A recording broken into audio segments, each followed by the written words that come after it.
working well. Well,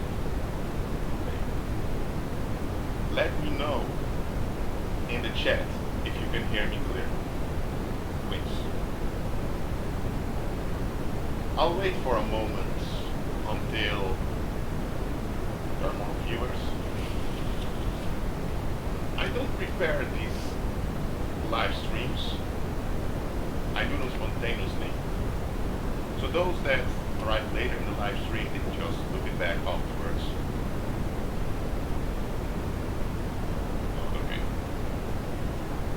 In this, just hold on.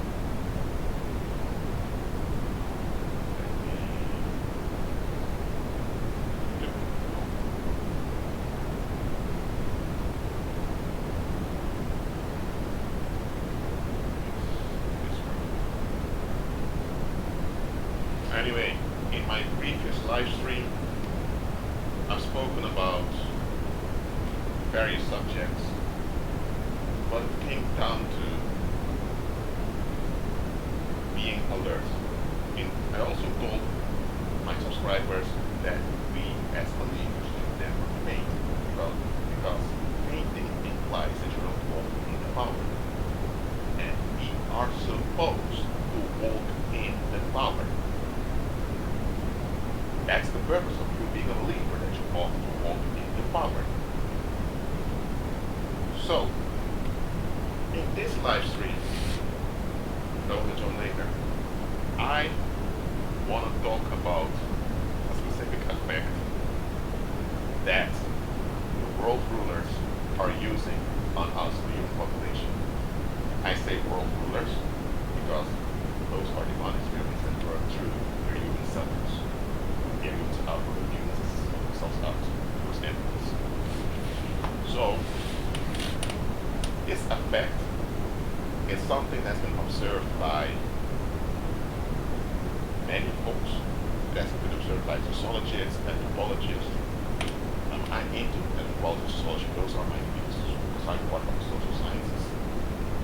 It's been observed by psychologists also by public administrators, historians. So it's a well-known thing in human history. And this effect is used especially by mainstream media and advertisers.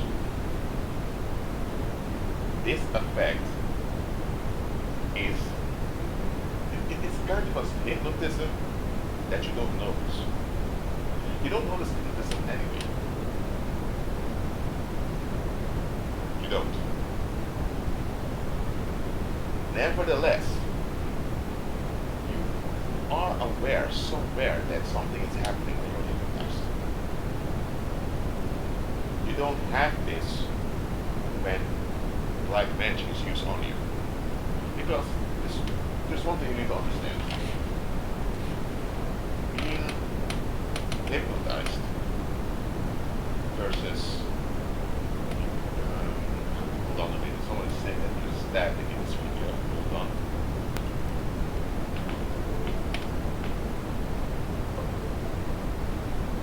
Can people hear me clear now?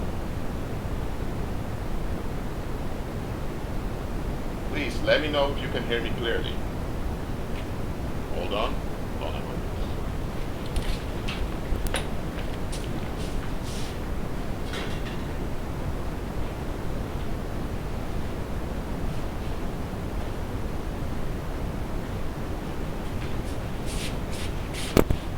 Okay.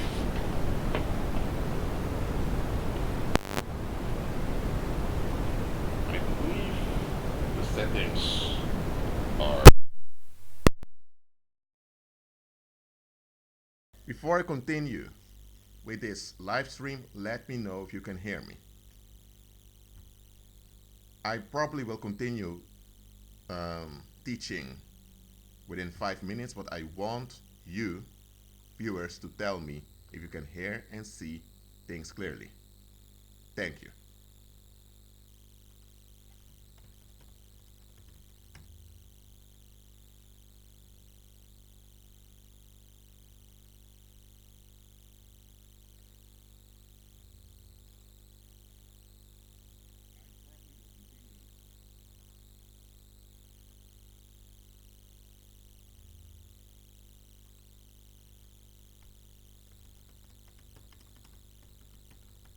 let me know. Do you hear me clearly now?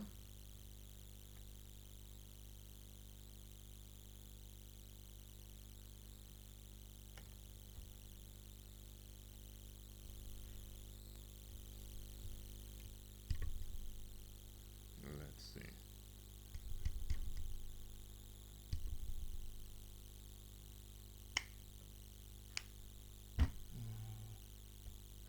Okay, much better. Okay, that's good. Okay, so I'll continue with, there isn't any noise around here.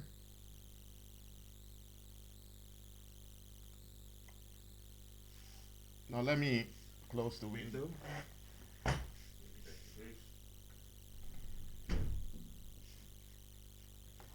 Hold on.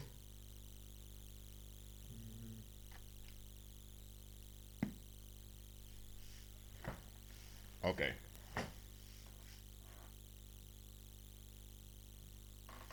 A lot of folks keep saying that the sound is low, but anytime I play this here on the computer, I hear it clear as day, clear as whatever. No?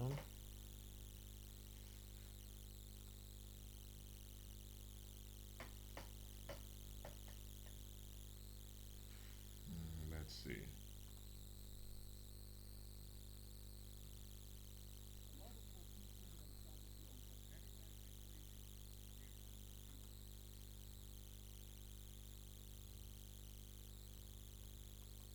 Okay. Oh, so it's 7 minutes in the live stream now. I'll I'll continue from here. I was talking about hypnotism.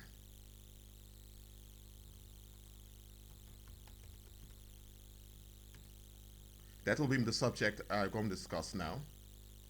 Hypnotism is when someone or a group of people, because it's often done collectively, it's when they trick you into perceiving something that isn't actually there. That is what hypnotism actually is. You can come with big explanations, or you can keep it simple. I'm keeping it simple. Hypnotism, you can write this down, is when someone tricks you into perceiving something that ain't there. So that thing isn't there. You just perceive as if it's there. So when someone hypnotizes you, they make use of suggestions. And the suggestion triggers a memory in your brain. Okay? So if the memory has nothing to feed upon, you can't successfully hypnotize someone. Let me explain. If someone is a native Spanish speaker, whether from Colombia, Guatemala, or Spain, and let's say that in the Spanish language there are certain words that are considered bad. Now, every language has that. Whenever you say, for example, carajo, a native Spanish speaker may feel a bit upset or awkward because they have been conditioned in childhood that certain words are evil, even though words in themselves don't contain power. It's the intention behind the words that give power to the sounds that you spoke. Okay? So if I say key, the sound key in Japanese, it can mean tree or it can be part of the word Nikki, which means diary. Okay? If I say the sound key in an English speaking country, they may think I'm talking about a device to open a lock. I'm going to show one over here.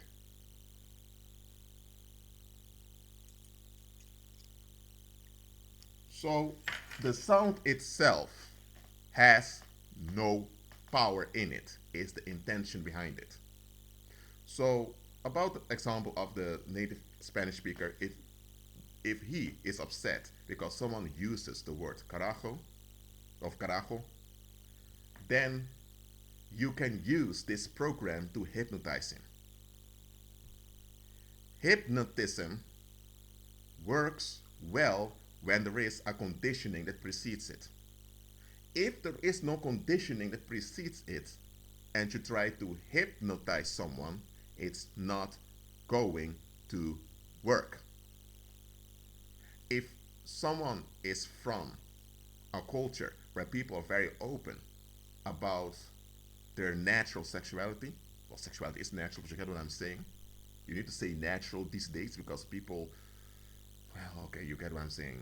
I'm not into that gender bending agenda. So if you have a culture where folks are more open about their natural sexuality, then you can't successfully hypnotize those people by using sexual imagery. Why not? It is because they don't have this sexual repression that society conditioned them into. But if you go to a society where there's a lot of sexual repression, then you can easily hypnotize those people. Okay, do you follow me now? So, if an individual wants to hypnotize you, they need to know you a little. With knowing you, I don't mean being personally involved with you. I simply mean they need to know things about your background. So, if someone has zero knowledge about your background, that means where you grew up, they won't even try to hypnotize you. Because likely you'll you'll think, what is this individual doing? Or you may even think this individual is very creepy. But the moment they have knowledge about your background, they now can construct a context based on this knowledge. And that they can use to trick your perception. Now, in hypnotism, doesn't have to be evil. Hypnotism can be used to motivate people. When someone, let's say you have a teacher in high school, and he talks about how he had difficulty with math when he was younger, but then suddenly, once he understood it, it all became clear onto him. While he's speaking, he's triggering your mind to envision a grandiose outcome or a great outcome. For you, that great outcome at that time was to pass the math test and to get your high school diploma and to be relieved from this stress of needing to get your diploma because you want to attend college. You don't want to be left behind and all of that. So he wasn't doing it on purpose, but he was triggering your perception to perceive what he tried to offer you, which is passing the exam. So in this case, hypnotism is a means to motivate someone. It's not anything evil.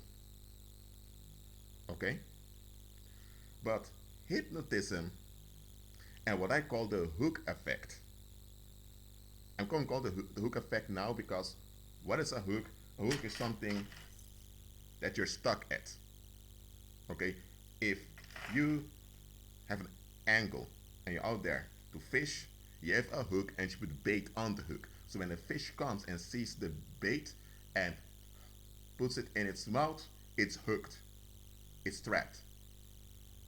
So a hook you use to either put something on, you can put a coat on a hook, or you can put a bag on a hook, or you can use it to capture a prey. But in any case, a hook you use to hold something, to put a weight on it. That's why I call this the hook effect. In the hook effect, which is not mere hypnotism, because it's black magic, you are triggered not based on just past conditioning, but your primary senses are brought to a state of alertness. And when this happens, your mind, I'm saying your conscious mind shuts down temporarily. That is how your fight or flight response is triggered. Okay, those of you who often go camping or who practice hunting for sports, you may know what I'm talking about.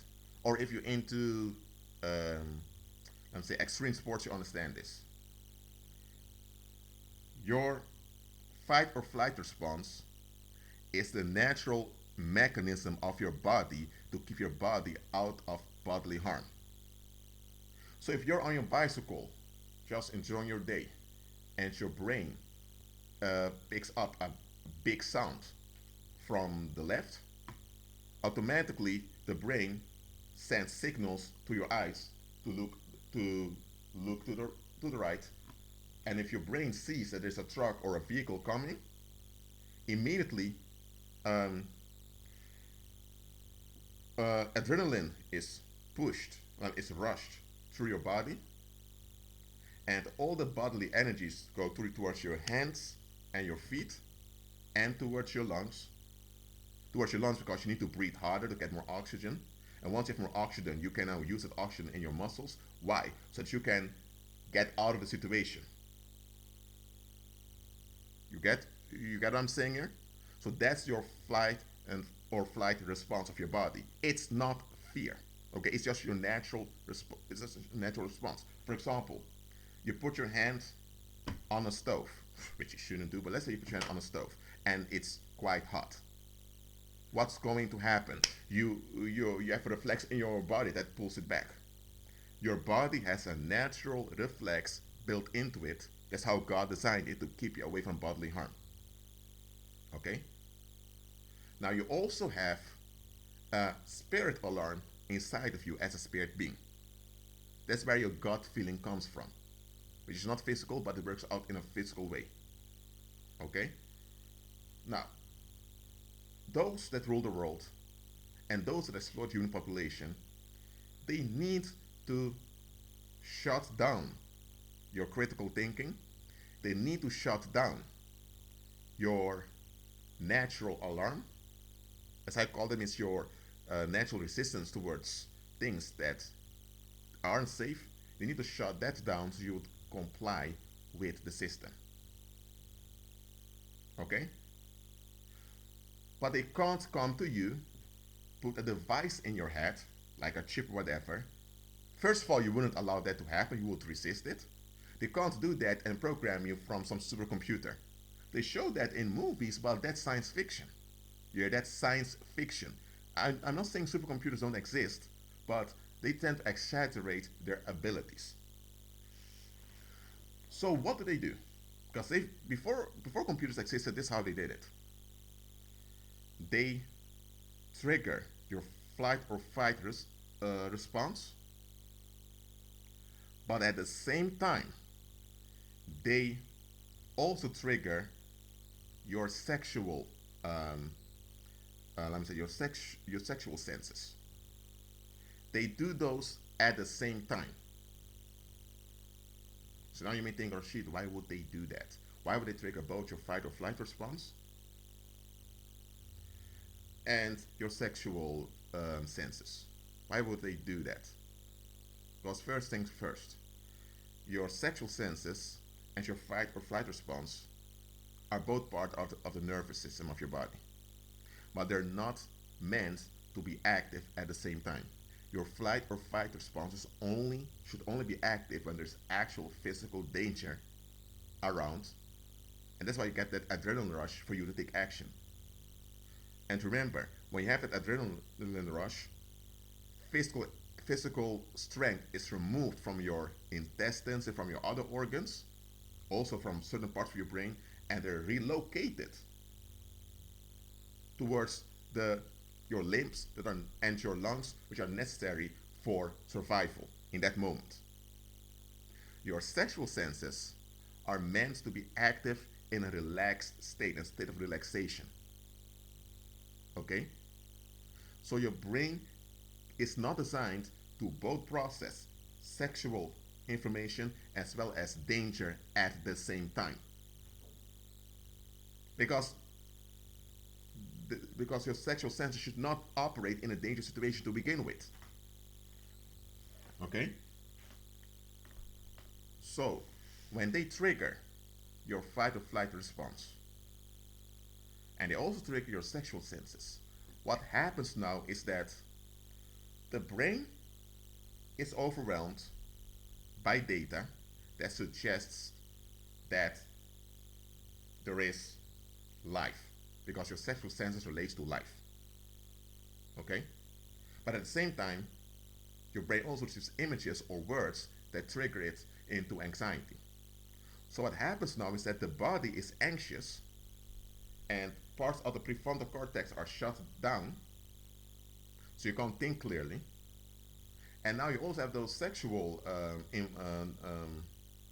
impulses that are triggered, and your brain begins to release dopamine and other hormones that prepare you for sexual activity. So in this state, you can't think. You can't examine things because your your let me say your conscious mind is shut down.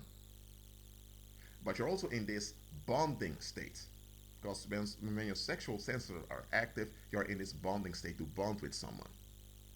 But there isn't an actual individual there to bond with, and your body senses danger.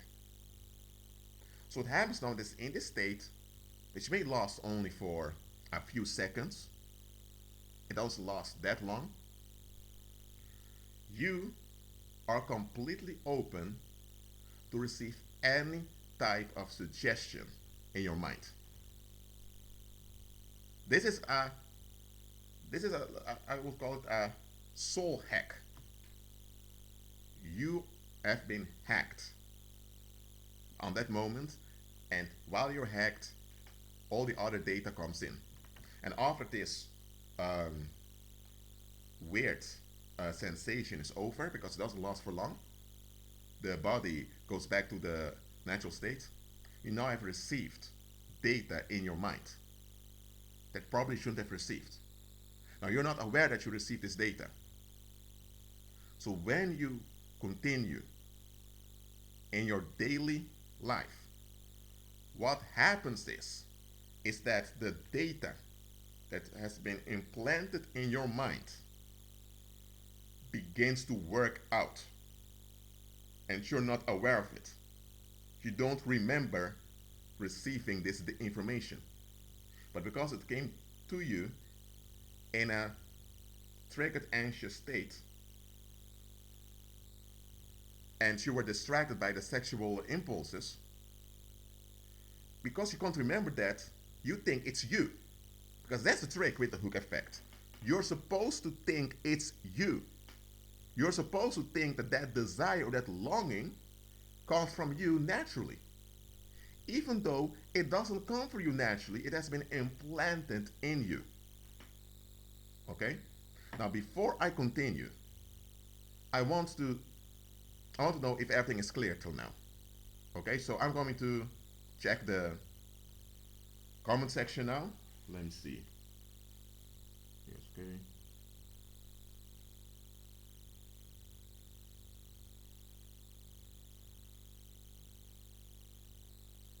Okay. I haven't received that many questions yet. Oh, here's another. Near here says many film villains have a hook hand. Captain Hook fights Peter Pan, who represents eternal life. Well, there you have it, Captain Hook. And Peter Pan, indeed, he represents eternal life. It was, it was God's plan for us to be forever young. Okay. Now, physical death has been introduced by the enemy after the fall. Well, also because of mankind's compliance. But so now the Most High tolerates this phase of mortality, that he allowed it so that he could glorify himself by dying in our place at Calvary, and he will be magnified completely when Christ returns and resurrects everyone from the dead. So God tolerates this phase of mortality for his glory. Okay, but not that this mortality was his plan. Okay, so what this Peter Pan myth shows that the enemy wants to hook us into death, into destruction. And Peter Pan symbolizes eternal youth, which we receive from Christ. Okay? So, okay. I just want to put that out. And let me see if there are more questions over here.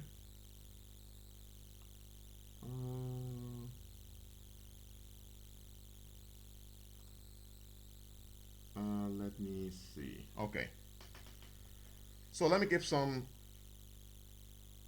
examples of how this hook effect works.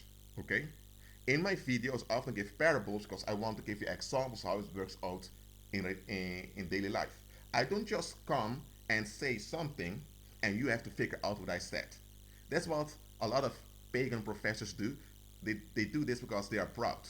They look down on others. I'm not doing that. So I'm going to give some examples now of how this hook effect works. Okay? Let's say, okay, you have this plantation. I'm going to use a bit of a historical example now. You have this plantation where you have blacks living on it, they're working, and you have this European landlord from Britain, and there are some family members of him also over there. And on the plantation, suddenly this white woman appears. She is the daughter of another landlord or plantation owner. She enters the place, and all the men are kind of, how do I say, they are kind of kneeling to her emotionally. They treat her like a goddess, even though they never met her before. They barely see white folks to begin with. The only ones they see are the fam- are the fam- are the family members of the plantation owner. Okay? So now this white woman appears, and the men of the plantation are over their heels. But why is this? I explain why. The men on that plantation, they've witnessed how their fathers were sodomized by those Apollo worshippers. Because most, and in some locations, all of the slave owners who were also plantation owners, they worshipped Apollo, they worshipped the beast. Okay? And because they worship the beast, they hate females. So their marriages with their own wives were often sour and bitter. But because they can't stand females, they now look for a substitute for the female. And the substitute on the plantations were often young black boys. Sometimes older men, old black men also. But what those plantation owners and what they often did was they would come together, put some of the fathers of the black slave community there, they would sodomize them in front of their wives and children. Everyone was traumatized, and they would repeat this cycle. And there were times that it was the white female, often the wife of the plantation owner or one of his daughters, that was um, shouting or screaming, saying, "Stop! What is this?" But you know, those Apollo worshippers, they don't care at all because they hate females anyway, even especially their own. So then the image emerged that the white female was a kind of a mother figure they never had. Because remember, the women there at the plantation were often beaten unto death. Because remember, those Apollo worshippers, they hate females, so when they punish the female slaves, they would exaggerate it, they would go way too far. And you also had white female slaves from Europe or from Ireland or from the Russian territories that were deported there. And the black slaves had to breed with those white females to produce black slaves with European characteristics. That's where a lot of mulattoes come from. People think mulattoes come from those white plantation owners that began to rape the black female slaves. Well, there are times that happened, but most of the times it was a breeding program. Because remember, many of those plantation owners hated females. Okay? So, over time, on the plantations in the Caribbean and also in what they call the United States, back then there were just a collection of British colonies and French and Spanish colonies, this culture emerged that the white female would, how would I say, that she was presented as this goddess that would keep the rage of men intact. Because that's something that those plantation owners did do. They worship Greek gods, including Jezebel and other vampirical entities. And the black slaves also worshipped those same demons, but with African names. And because in the witchcraft of those black slaves, hey, I'm just being frank here, not all people from a slave population were just victims. Men were also involved in witchcraft and, black magic and all of that. The in those in the paganism of the black slaves, the female was seen as the comforter of men. So when a man was upset, he would go to the female. But because the females on the plantation, the black females were traumatized, you now could suggest onto them that the white female is far better for them. And this worked out well because the black women were traumatized. So when they were traumatized and they had children, they began to unconsciously, they would transfer this trauma onto their kids. So that's where this whole beating of black boys by their mothers come from. And in some communities in the United States, some black neighborhoods, is a norm that you have mothers or grandmothers that smack their young boys. And a lot of black men grow up thinking this is normal. Now I'm telling you where it comes from. It comes from systematic traumatization on the plantation. That's where it comes from. Okay? So all of that was going on. So the females that they knew that were to look like them were not that reliable because it would beat their children. So then you had this female that didn't look like them and was portrayed as a motherly caring figure. So now the men were hooked into worshipping the white female. Okay? So that's why on that plantation, anytime a white woman would appear, they kind of unconsciously bent over. They would do anything for her, even if it would get them in trouble. Their critical thinking didn't work well anymore. That was how the hook effect was used on the black slaves during slavery. Okay? And then you had, from the black slave population, some sellouts that got along with everything. They even got along with the sodomy by the plantation owners just so they can have an advantage upon their fellow slaves. They could feel good about themselves. We call those type of folks coons or Uncle Toms in the black community. And one thing about the black slave population back then and the black community now, if you're a coon or an Uncle Tom, you're finished. We don't, I say we, black community, we don't tolerate Uncle Toms or coons. We don't tolerate sociopaths amongst us. If we sense you're a sociopath and you are using your own the weaknesses of your own people to harm your own people, but you pretend to be for us, if you do that, you're finished. Okay? So this low to almost zero tolerance for sociopaths, the blacks developed this during slavery because it was necessary for their survival. They had to recognize the enemies from within. Now, before slavery began in 1444, well, actually, 1444 till 1619, it was more in the Portuguese and Spanish hands, and after that, it's escalated completely. But in the early 1500s and going before, the blacks in West Africa, they weren't that alert. You had a lot of sellouts and backstabbers over there, and it's this that made them weak. So the European and colonists could exploit them and eventually depopulate them in West Africa. So the generations that grew up in slavery, they learned from the mistake of their ancestors. They were alert. If you are amongst us, but you're a sociopath, you're gone.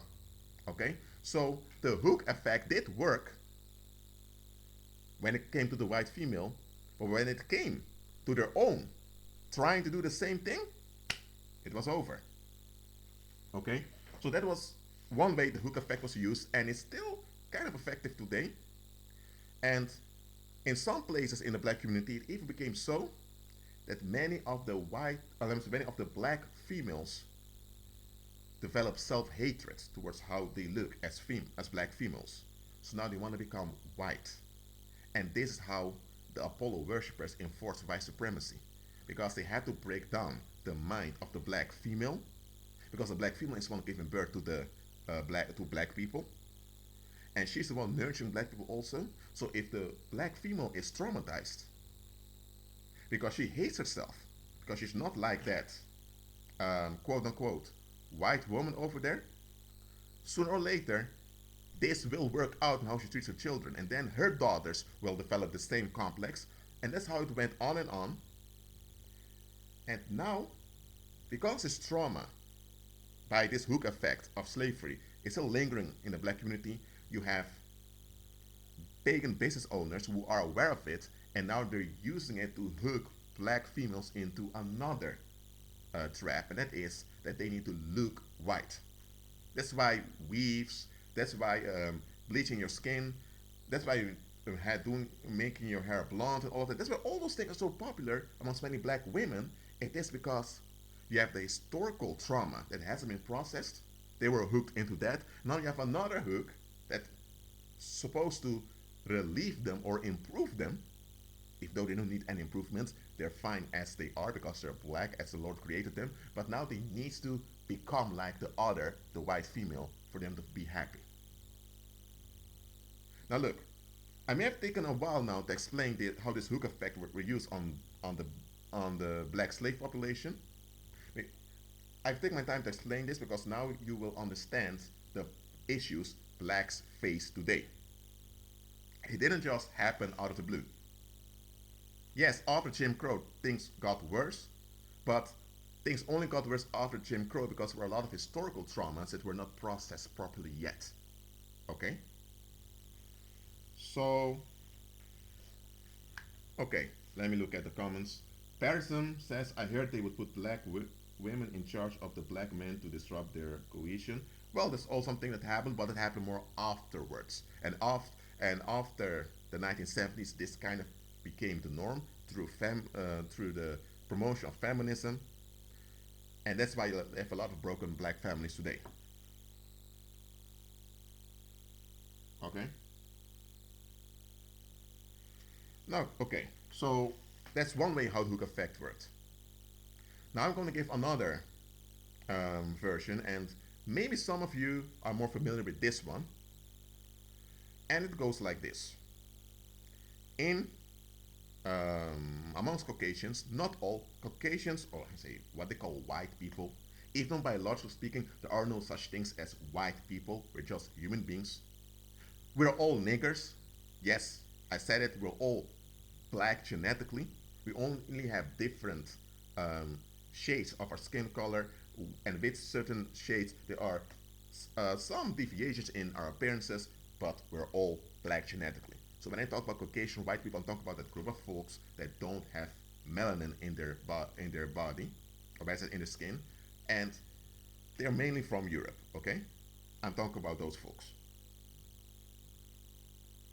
So I've spoken about the hook effect on the black community throughout slavery.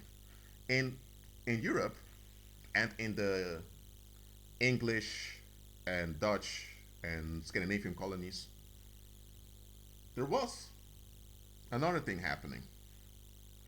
White females then were often, not always, not all the time, but often they were the victim of domestic violence. Why? Because in Europe, during the colonial era, and also a bit before that, but during the colonial era, you had the Bourbon dynasty that ruled France, and France was the dominant country in Europe at the time, and French was also the status language and the language used in international relations also, even though the Spanish Empire was the decision maker. It was French that was used mainly in international interaction, also in business. And in France, the Bourbon dynasty was promoting sodomy. That's why when you look at paintings from that era, you often see those feminine looking figures, but they're men. When I don't know how old I was, maybe I was 10, 11, I don't know. I saw this picture, okay? Now let me see if I can find that picture for you. Oh, because maybe you will understand then what I'm talking about. Hold on. Let me go to.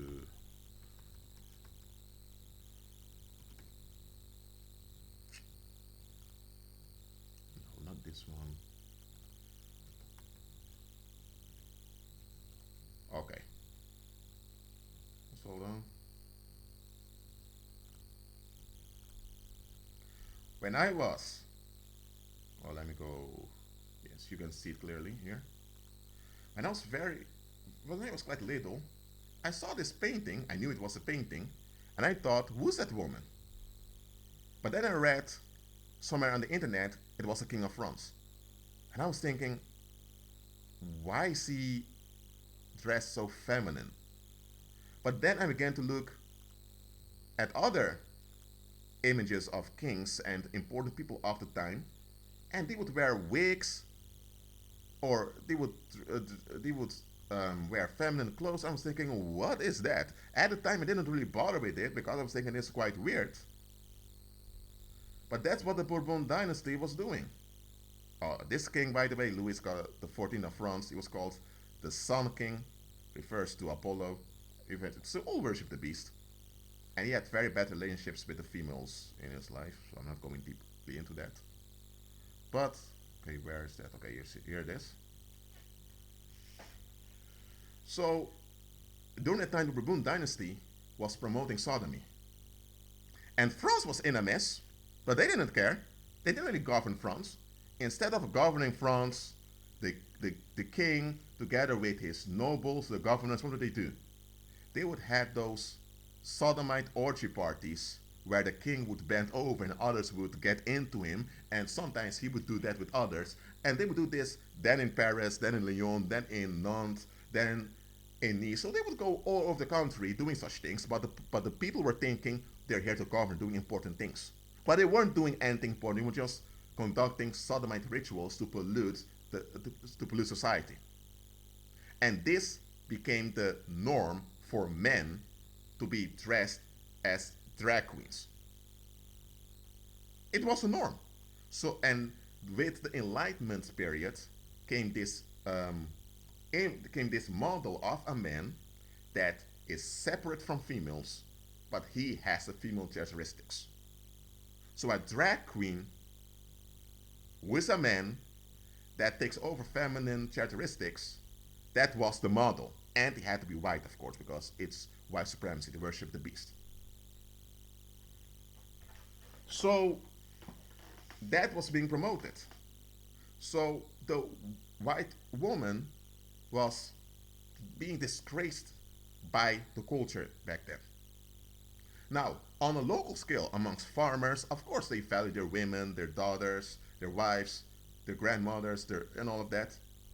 Their sisters also. But the norm of society amongst white people was that a man must be both male and female, and the female is only there for reproduction and sometimes as a doormat. So the system, the political and economic system, was an energetic homosexual system. So what happened was that those females, those white females, they developed a lot of mental issues. Okay? And The problem now was that those women, they knew any better. So what happened was they began to look for female role models that could tell them how to be a woman. But the role models that were there in Europe at the time, you had no mainstream media back then, you had no internet, you had no mass production, but there was media, but it was very slow media. Media was often um, locally. What happened was they put those statues out there of Aphrodite, which is who the Bible calls Jezebel, this very thin looking vampire. They put that out there and they had men who had very thin bodies dress up as females and playing the role of the wives of the governors and all of that. So transgenderism was going on there. And those females would see those transgender warlocks and think, whoa, that is a firm woman. And they now wanted to emulate the strength that that woman had. But they naturally didn't have that strength because they're females. So the white woman was kept in a psychological trauma from cradle to grave. Okay? And this is going on for throughout the generations. But because it was the norm, those white females didn't know any better. That's why this is what often happened, and that's why a lot of black slaves were killed also. And even after slavery, this was also the reason why many black men were lynched, is that those white females grew up with this sexual repressive culture, which is against females.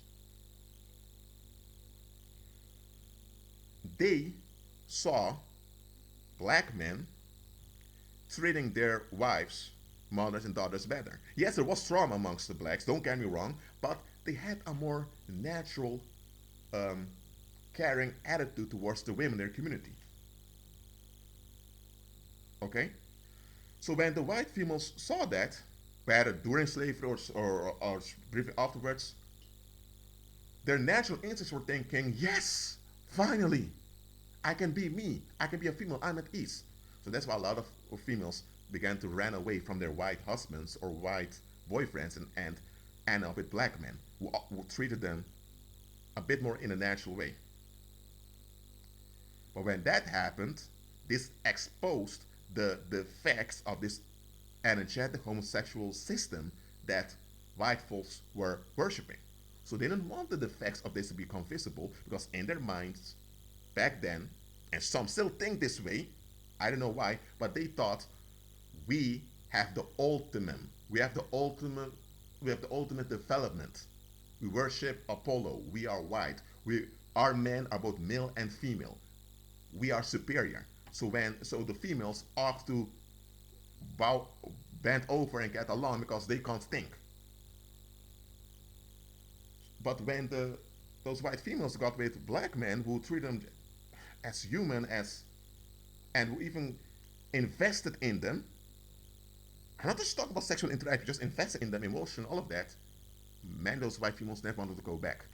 And this was a big embarrassment to white supremacy. That's why a lot of the um, white men, including many white women who didn't want to face the situation, they would now relieve themselves by lynching black men. They would hang them on trees or they would hang them somewhere, not on trees, but at their hands, begin to beat them till they die. They did all this entertaining stuff just so that they wouldn't have to face the idolatry and the generational curses of their own people.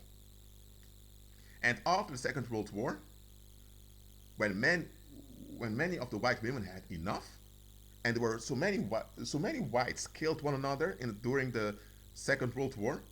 There were many rapes of white women by American soldiers and all of that. So when they turned on each other completely, it were Muslim troops from Morocco and those from South Asia that had to come to stop it. But all the glory goes to the Americas. The Americas liberated Europe from the Nazis to get out of here. One of the main sponsors of Nazism came from the United States, but that's a whole other subject. I don't want to digress too much. So when after the Second World War, many of the women had enough. So then As damage control came the feminist movement. And the feminist movement offered women a, a type of liberation that actually would destroy them in the long run. Before that, they they just repressed the femininity of white women. So women with mental disorders back then were common. That's why things as that's why sodomy between women was also common because it couldn't relate well to men. Okay, so I don't fall for that BS. You're born that way. Okay, I don't want to digress so much. So after the Second World War, when many of the white women were about to lose it, they came with this false solution in which women were told the reason that you women have been treated so badly by your husbands throughout history. Talk about white women. It's not talking about all women all over the world. Okay, I'm now speaking about white women. The reason that happened is because you're too feminine. If you just stop being so feminine and begin to be like a man, then you can defeat men. That's the lie of feminism. Before, white women were repressed their femininity, but their femininity was still there, so they were still functional to some extent. Now the women were told, give up being a woman. And because a lot of sexual relief was offered with this free love culture, a lot of women thought, well, now I can spread my legs to whatever I want and people will protect me anyway.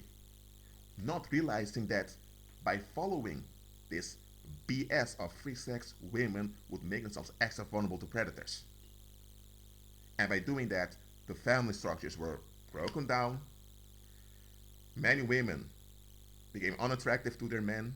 They began to hate themselves more because now they weren't even operating in their femininity. Because if a woman operates in a femininity but she's repressed in it, she's still operating as a female. But now they don't even want to operate as a female anymore. So now they became more messed up.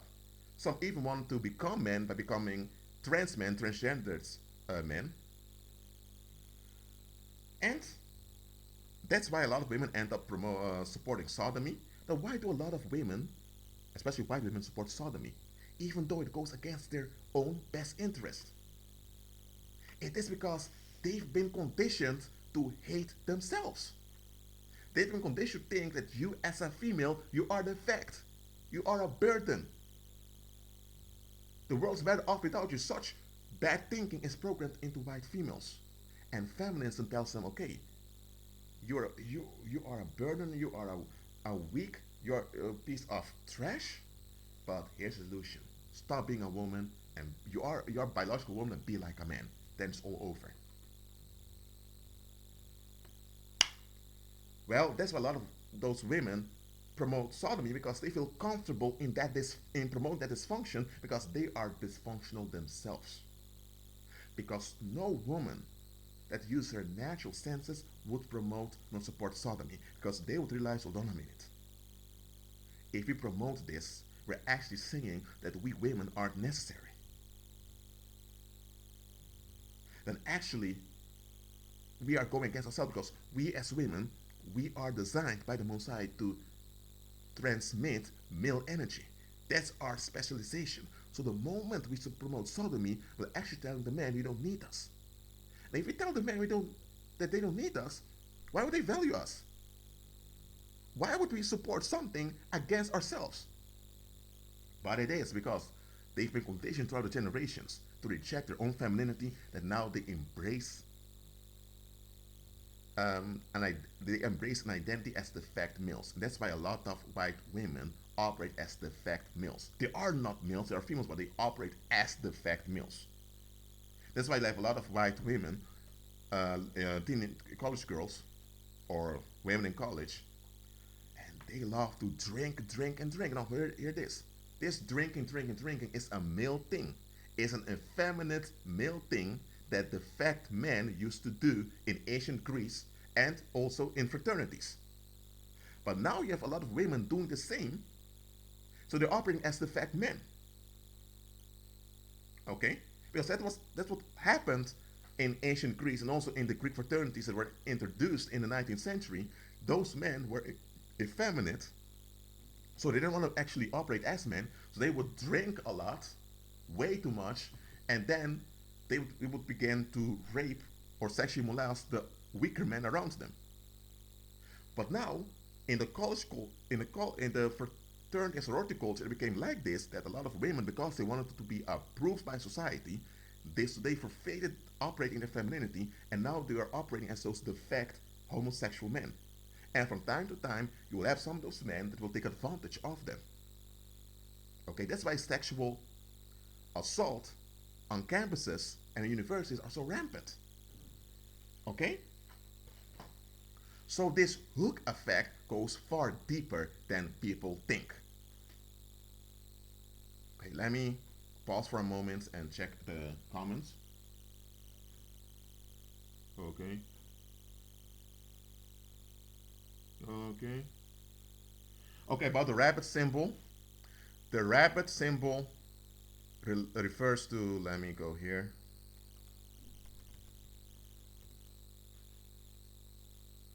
The rabbit symbol refers to this guy, Hermes,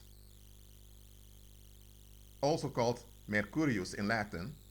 His real name was Lagos. He was a Macedonian prince, a half brother of Alexander of Macedonia, whom they also call Apollo. He was called the rabbit because he used to sleep around all the time, producing a lot of illegitimate children. Okay? And his symbol, the magic wand of Hermes, is now the symbol of the medical profession here. The magic wand of Hermes. Okay? And this guy was called the rabbit, and from this guy, the European blue blood households descend. So if you don't descend from Lagos, you can't be called a blue blood. You can't have a royal crown anywhere in the world. You're not allowed to. Okay? And now, Playboy uses that symbol of the rabbit. The rabbit refers um, to Lagos. And I'm not going to show too much of the Wikipedia page because they are promoting tranny porn over here. I don't want that on my channel. Okay, so okay, let me go back. Why do they make the statues naked? Because those demons, where they are fallen angels or Nephilim, they are sodomites. The demons, let me say, the fallen angels, especially the fallen princes, that means the angelic beings who used to be princes in heavens, they they are obsessed with male sexual energy. They're obsessed with it. They crave male sexual energy. They are sodomites. That's one of the reasons why they hate females. Besides, they consider females to be a mistake that the Most High made. They also see females as their competition. Satan, including all the demons, they want all male strength and all male sexual energy for themselves. That's how they keep on hold on the male population. So sodomy is their mission and their vision. They're sodomites through and through. That's why the ancient Greeks, when they portrayed those demonic spirits that they were worshipping, they would portray them naked. So the demons wanted to be portrayed naked, because that's how they express their longing for male intimacy. Yes, Satan wants to be intimate with human males, intimate to um, drain them so that he can feel like he's their god. Satan wants to be your man as a replacement of the man who's God himself. God himself is the man. He's not a man, he's the man. And now Satan wants to become your man. He can never be the man, but he wants to be your man. You get what I'm saying? That's where it comes from. Okay, so about the hook effect on white women. That's why today, when you pick a regular white female of the Western, in a Western country that grew up in an urban area, I say in general, not in the absolute sense, okay? Of course, there are many exceptions, but in general, when you pick one of them and you speak to them for a while, you'll find out sooner or later they don't know how to relate to men. And many of them have relationship issues, and many of them have been used sexually by effeminate men, or men are in narcissistic abusive relationships. And look, if this happens once in a while in the community, you think, okay, some women just had a bad childhood, or they didn't have a stable father figures. Okay, sometimes that can happen. But when it becomes the norm that women in the community are sexually dysfunctional, then something is terribly wrong. And I just explained to you in this live stream what's wrong. White women have been hooked into thinking that their femininity is a burden, that their femininity is ugly and worthless. This is not from God. So they have been told you need to control a man to be safe. That's where you get men of that mental suggestible attitudes amongst many females from. And now you have the rest of the world that looks up to the Western world, because through white supremacy in the 19th century, through the British and French Empire, it was the British Empire, but it needed the French to help them out. The British Empire conditioned everyone. They forced on everyone's throat that the white man has a burden to civilize the whole world. They simply said, you human beings, most of you are trash, but those white effeminate men who worship Apollo, they are the best, and you need to follow them. And the way they treated women, that's the norm. And then feminism came, in which many of those women began to act as those effeminate, defect men. And now the rest of the human population, of the female human population, is conditioned to look up to those white women. That's why now, in every country, you have a small feminist cult that triggers women into sodomy and hatred of themselves. Why? Because the world is under the black magic of those Apollo worshippers, in which they have a very low self-esteem, and they think that by having white approval, things will get better. Especially in East Asia, you can see this. That's why you now have Chinese folks outside of China that are attacking black folks. There are even misconduct of Chinese migrants going on in Africa, in Kenya, and in other places, Sudan also. They are attacking black folks, especially black women, because they are disappointed in their own heritage. Because somewhere they sense that something is wrong. But they don't want to admit what's wrong because they don't want to address it. But they know that if you're more like the white man, you're accepted.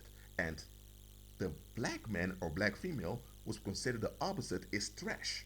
They know this. So they want their heritage, which is in the service of white supremacy, to be validated. That's why they are so loyal by acting out against the perceived enemies of this white heritage, which are black people and specifically black females.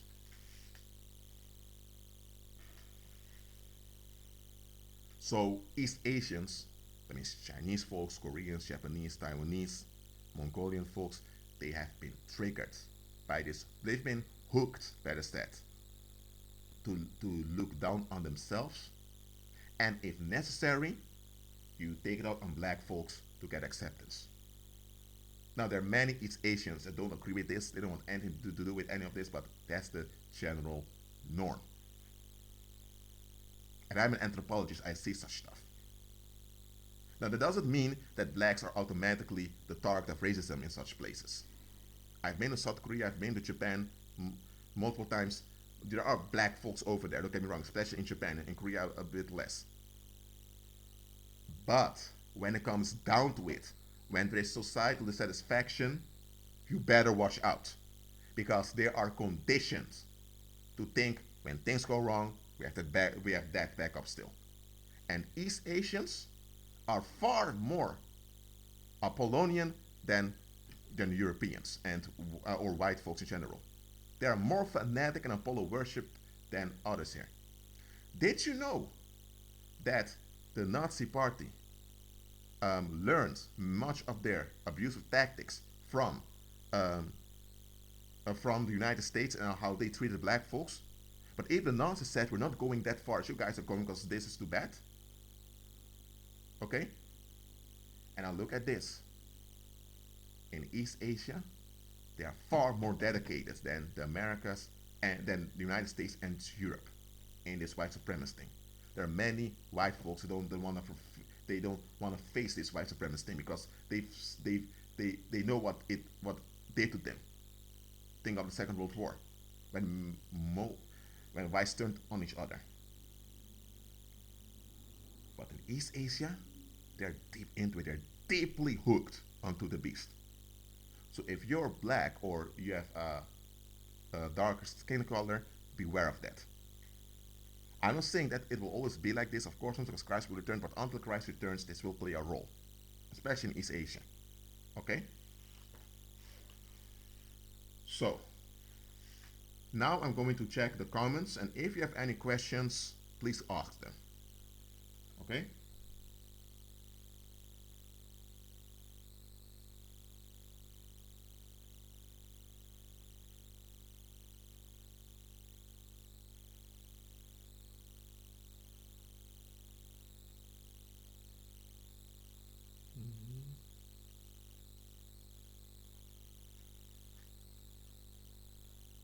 Okay. I haven't received any questions yet, so just waiting 3 more minutes till I get one. Meanwhile, let me say it like this. This world is a sodomite hierarchy in which white effeminate men are the top, are the norm, and the Afro man is considered the beast, or better said, the trash of that hierarchy. And everyone else is sad. You don't want to be abused and treated as an Afro man or Afro woman, then be like those effeminate, white-skinned men at the top. So for men, this implies becoming feminine, so embracing energetic homosexuality. So not being manly anymore, so for faith operating in a masculine way, so submit yourself to the violence of effeminate men to be accepted. And for women, it implies forfeit your femininity because you can't operate as a female because you can't trust with men. That's what it implies.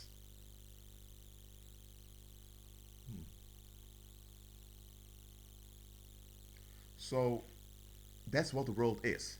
And once you understand this, you can understand clearly what's going on around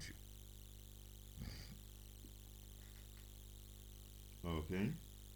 As you become so aware, well, first of all, Christ anointed me, so the Spirit alerts me of things, and Christ said to be watchful. And when you are watchful, you will see things. You will notice things. Okay. A lot of folks don't notice things because, first of all, they've been conditioned not to see things, and secondly, to see things means you need to let go of ways of thinking that don't add up, and that's where a lot of people stop. That's where a lot of people stonewall. It goes too far for them. I'm not saying die Marcus Arda, that's you. Okay, I'm not saying that that's the case with you, but that's how um, so that's how I became alert. Okay, I'm still waiting for your questions because I'll still live for you. Because remember, the only reason I'm on YouTube is for you. Okay? Okay, let me say it one more time. The only reason I'm still on YouTube is for you. Okay? I'm not here to make money because there aren't, you can't really make that much money with YouTube unless you are a sellout, and I'm not. Secondly, there are a lot of haters and psychopathic stalkers who are demonically possessed here on YouTube. There were even YouTubers or people on other social media platforms that had a little bit of success and they ended up as homicide victims or they were stalked, their families were harassed. So me being on this platform can even be dangerous. I received a lot of backlash already. And thirdly, I don't have a church building, neither do I want to. I'm just here to share knowledge with you. Christ said, if you love me, feed my lambs, and that's what I'm doing. Yes, you are Christ's lambs, not mine lambs. You are the lambs of Christ, so I'm feeding you as Christ expects me to do.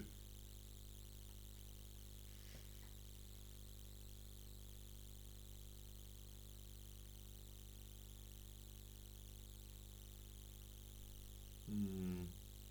By the way, folks, subscribers, if you ask a question, give the context, okay?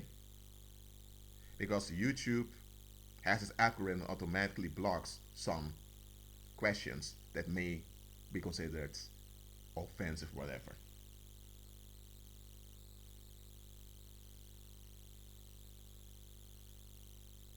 Oh, okay. Oh, okay. I've received a few questions here, and okay, this question comes from Jack Summerfield. Rashid, I have a question. God gave King David concubines. Is it wrong to ask the Lord for a girlfriend or lover? Thank you for your incredible ministry and videos. Okay. By the way, it's great because of the Lord. Give praise to the Lord. He's the one that anointed me. Okay. About the question of Jack, first I need to explain this thing called monogamy.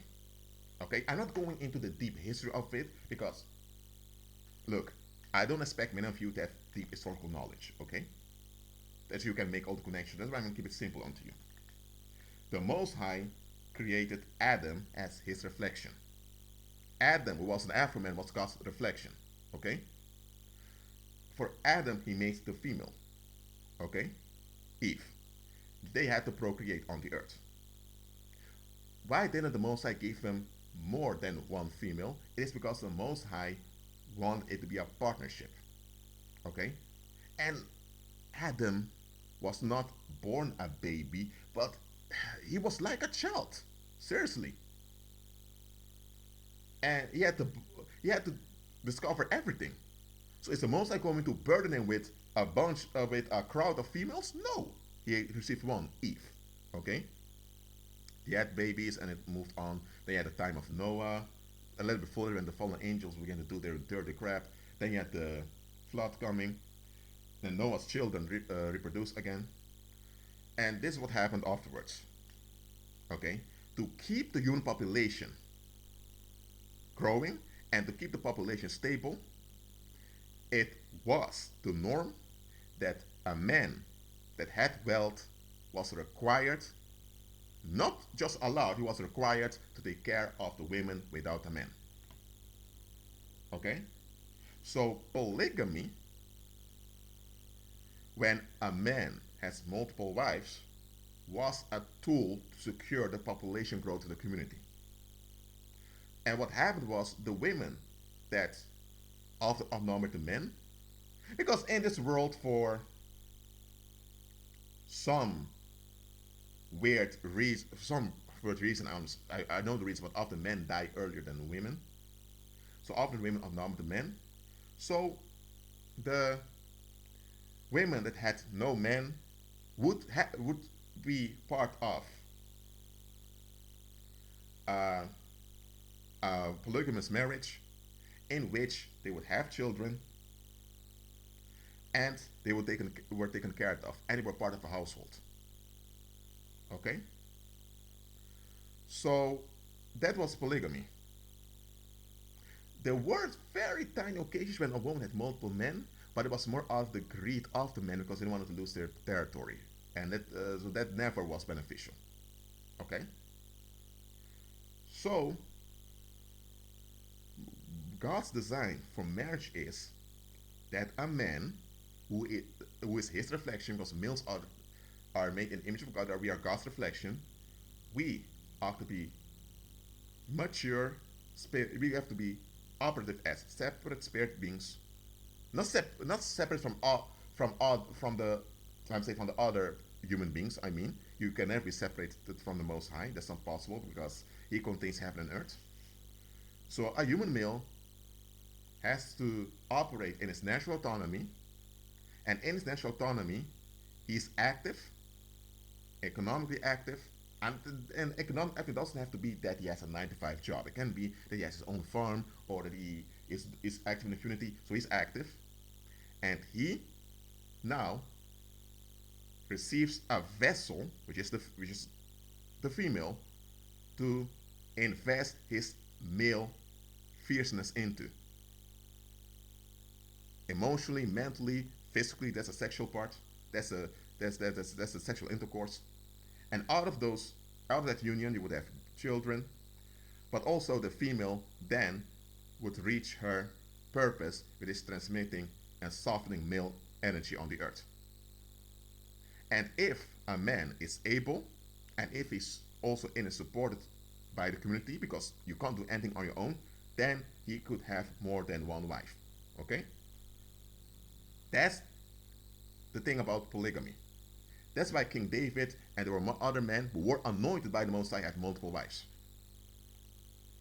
It was not David just thinking, oh, I just seeing a beautiful woman, think, oh, I just want to bang that chick and just that's it. No, no, that was not the case. Polygamy was an organized, it was a regulation of a community to secure the population growth as well as the economic well-being of the women of the community.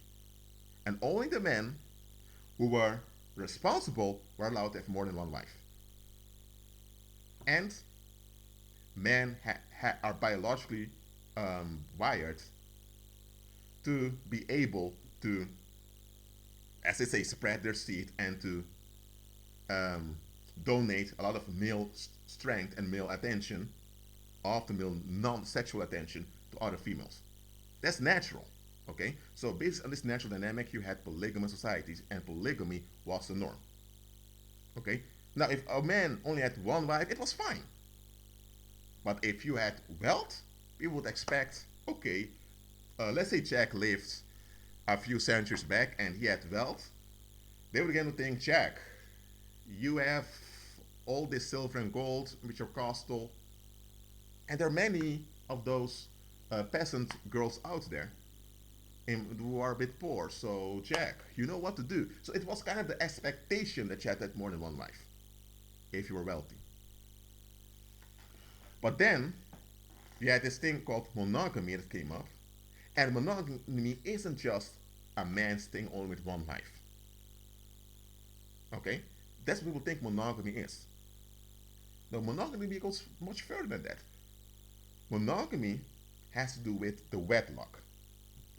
Wedlock and marriage are two different things. Okay? So understand that. If you don't understand that, I need to explain this carefully. Marriage, the sexual dynamic I explained before, is God's design for the male to invest his male fierceness on the earth in a proper way. That's why the female is a transmitter as its partner. Okay? So that's marriage. If you are a female and you're offended by this, then you're taking offense at the Most High himself. This is his design. Okay, we are his design. Okay, so he knows what he designed. So that's marriage.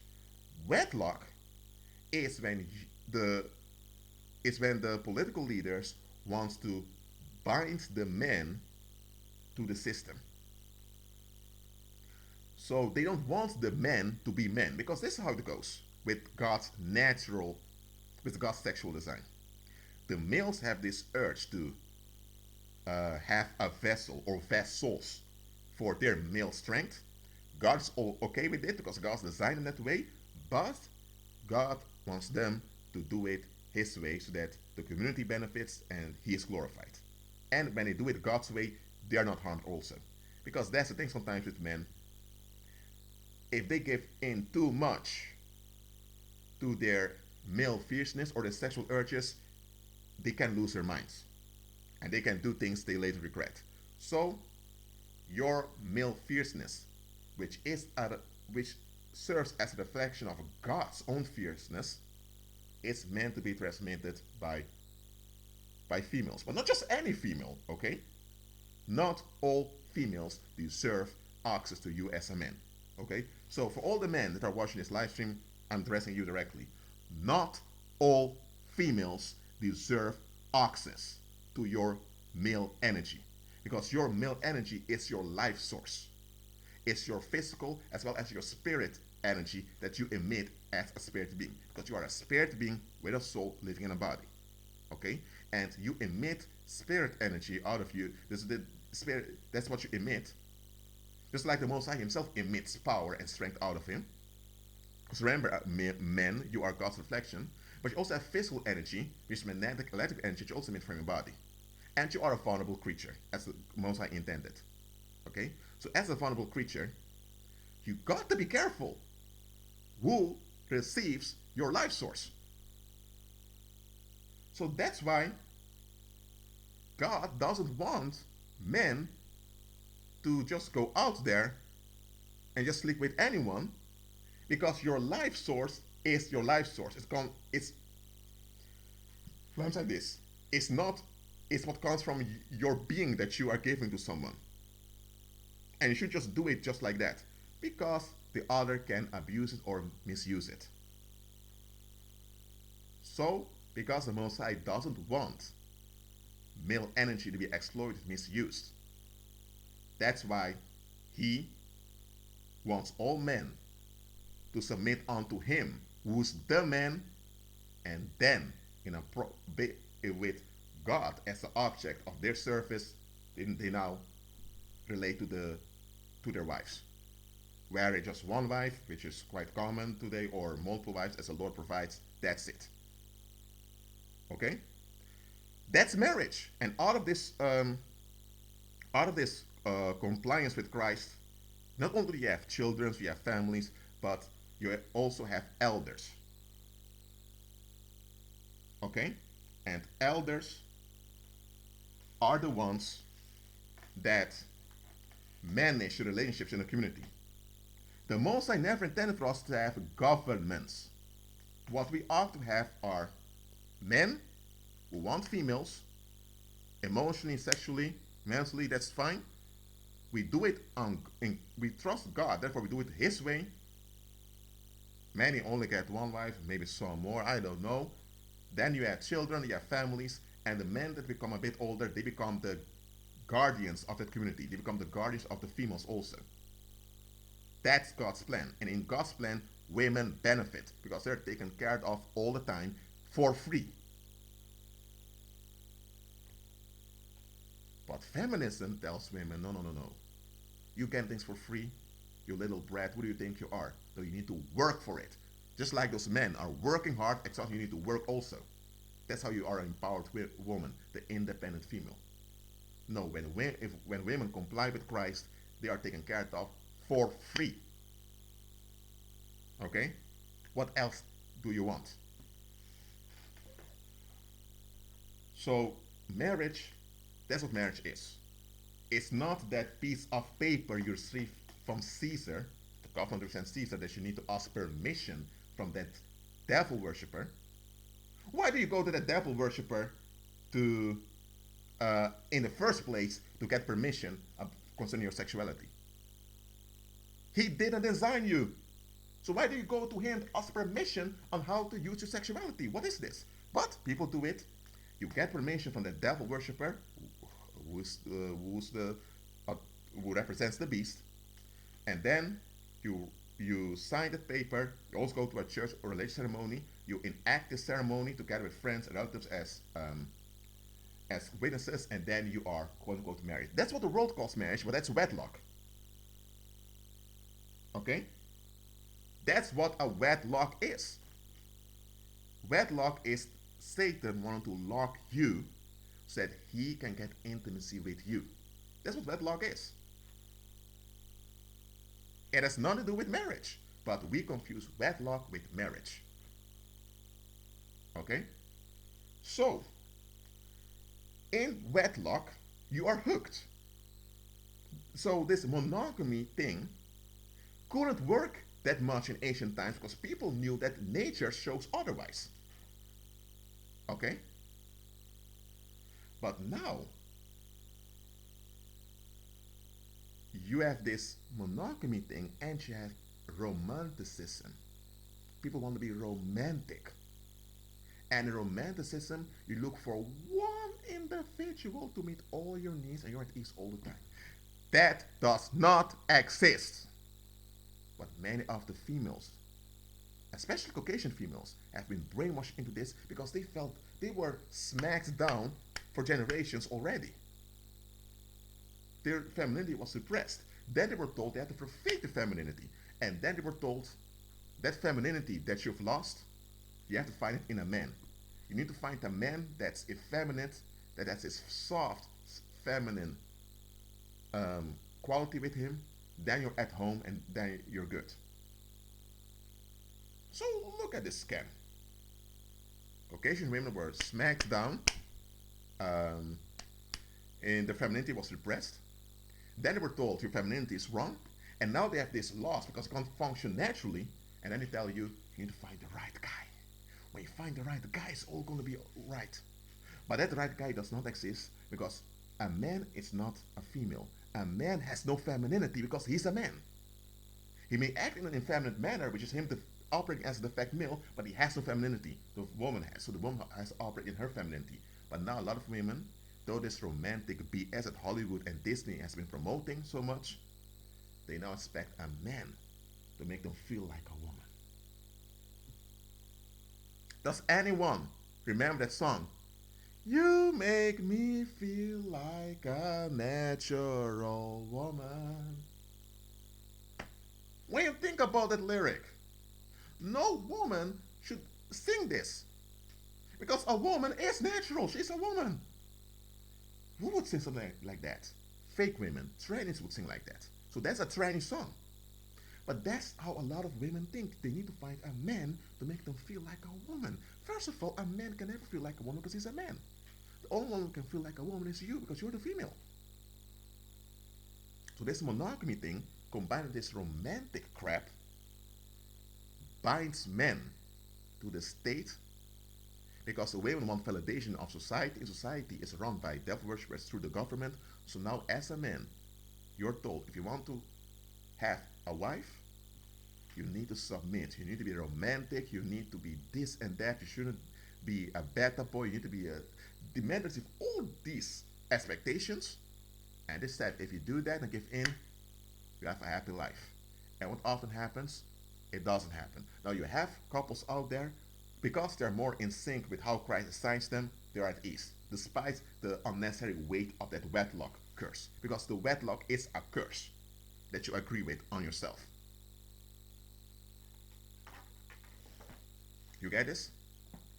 But that doesn't mean that wedlock is fine in some situations. Wedlock is always wrong because it's a curse.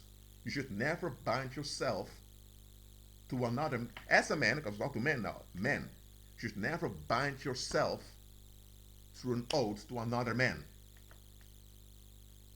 The only one who used an oath is God himself, and he bound himself to us, his followers. He's the only one who's allowed to do that. You're not allowed to bind yourself to any oath except God's oath. And God's oath, he made it and he completes it. So you rely on him. For you to make an oath means that you rely on yourself and you withdraw yourself from God's provision. And anytime you withdraw yourself from God's provision, you need to rely on something else. So anytime you make an oath, that is, you want to serve in the military or you want to become a police officer and you give an oath, whatever oath you do, it's you relying on that male sodomite structure to provide for you. So it's idolatry. You get what I'm saying? But that's what the wedlock is. You're hooked into worshiping the beast. That's how deep it goes. It goes deeper than a piece of contract you see from the government called the marriage license. By the way, marriage license, marriage is God's design. Who are they to regulate God's design? Now you can regulate the sexual relationships in the community as elders, you should do that, but you cannot control God's design. Only God is allowed to do that. Only He can do that. Okay? You should regulate sexuality in the community as elders. You should do that, but you should not control it. But that's what the government wants. They want to control you as a man because the power of sex belongs to the men. But they don't want men to operate in that power as Christ designed, because if men would do that, the beast system would fall apart. Okay? And the demons can't become intimate with men through misery, because demons are miserable, and the only way they can get intimate with men is if men are in misery. So now they need to trap men in misery to have access to them. Okay? That's why this whole misogynist, monogamous thing, as well as this romantic thing. It's to trap men in misery that they don't perceive as misery, so that demons then can sip away all their life source. You get this?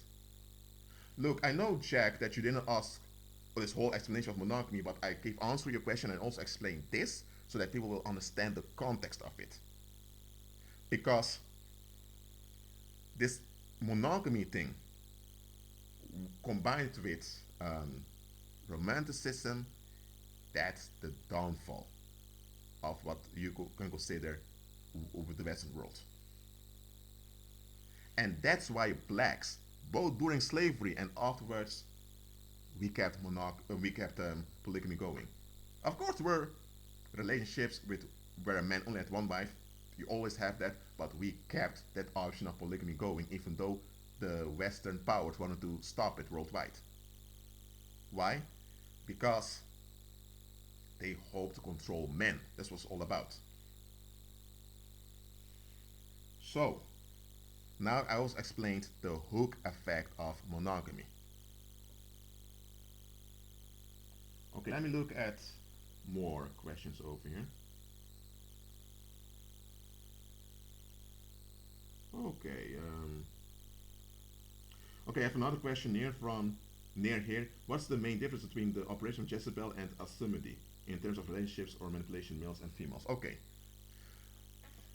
in the previous live stream, I've spoken about clowns and jokers and how to, and that is an expression of an evil spirit. Now, that evil spirit I didn't mention by name then, but his name is Asimodi. Okay, Asimodi used to be a rainbow spirit in the heavens. What does it mean? He, as a light being, he was a prince. He wasn't just a regular angelic being, he was a prince. So he had his own domain, and he had this rainbow appearance wherever he went. And he was like a light show. If you go to a disco or a club, you have those disco balls that glitters and the light changes according to the rainbow, right? This is the ride from Asimodi. He was this being that when he came, he had glitter, light glittering all the time. He was a tall, according to human standards, handsome man, and they're all young there in the heavens. And his specialization was in persuading the other angelic beings. He was like a motivational speaker to those angelic beings. Very talented. Unfortunately, this Asimodi forfeited his trust in Christ. He wasn't satisfied with being a vessel of Christ. He wanted to be a Christ figure himself. He became angry because he felt, like many of those other losers, that God was unfair to them. So that narcissism caused anger in them, and the object of their anger became human males. Because human males back then, even though they were in a mortal state, they walked in their natural manhood as human males, and they were prosperous in it. And because Simone was not prosperous anymore because he didn't operate according to his design as a heavenly male, he now became angry and obsessed with earthly males. So he developed this obsession with earthly men, wanted to have what they had. And they had this power in their being that we human beings call sexuality. And sexuality isn't just the penis in a vagina. It isn't just the physical intercourse. It also is the emotional side, the mental side, the spiritual side of it. It goes very, it's deeply ingrained in the being of the human male. So this Asimodi, together with some other princes of heaven who forfeited Christ, they came to earth. They shouldn't have been here, and they, with the aid of some human sellouts, they kidnapped young boys and men. Those human sellouts cut their throats, all of that, and those fallen princes began to drink the blood of those men, and those men died. And because of that, they now could shift into a physical-like state, because they, as interdimensional beings, can they can absorb the magnetic from the magnetic field of the earth and become hard for a while. So you may see a statue out there, but it's not really a statue, it's an angelic being. It's a spirit being. Full, it's an interdimensional spirit being. Okay? So they could do that, but they couldn't do that for long. But by hacking themselves, by consuming human blood, they were now able to be more flexible in this shifted state. And in this shifted state, we're able to experiment with sexual intercourse. And this Asimede, man, he lost himself. Not only did he force himself on many women on the earth, he was so horny that he began to go after men, children, babies, animals, including reptiles or other type or wild animals in general. He was going nuts. He never had he never had it. He became addicted to it, drinking human blood. So, being a vampire, he had people killing human males, also also babies and boys. They were killed. He would drink their blood. And he would be screwing around. I'm not excusing my language. That's what he was doing. Until judgment came, the flood came, the Nephilim, their bodies died, and the judgment came unto those angelic beings. And Christ made plain, also a simile. Forgiveness is here. You can be restored 100%, but you need to comply with justice. You need to forfeit those wicked ways. A simile didn't want it. So the Most High, the decision was clear. You don't comply with justice, there's no amnesty for you. You will never enter heaven again. Heaven continued without him. And this Asimede, he being bitter and angry, he was playing the victim. That anger, that bitterness, including all the sexual sicknesses that he got by being involved with and by raping animals, women, children, babies, all of that, all those infections began to eat at him, and he turned into this ugly creep. And this fallen appearance of him, that's what the clown is based on. So the clown slash joker is based on this fallen appearance of Asimede. Okay? It used to be this bright rainbow spirit that glitters light everywhere. This motivational speaker that motivated many folks. He's not that anymore. Absolutely not. So it's this spirit that's behind the LGBT movement. That's why in the LGBT movement they have the rainbow flag. I can show it over here.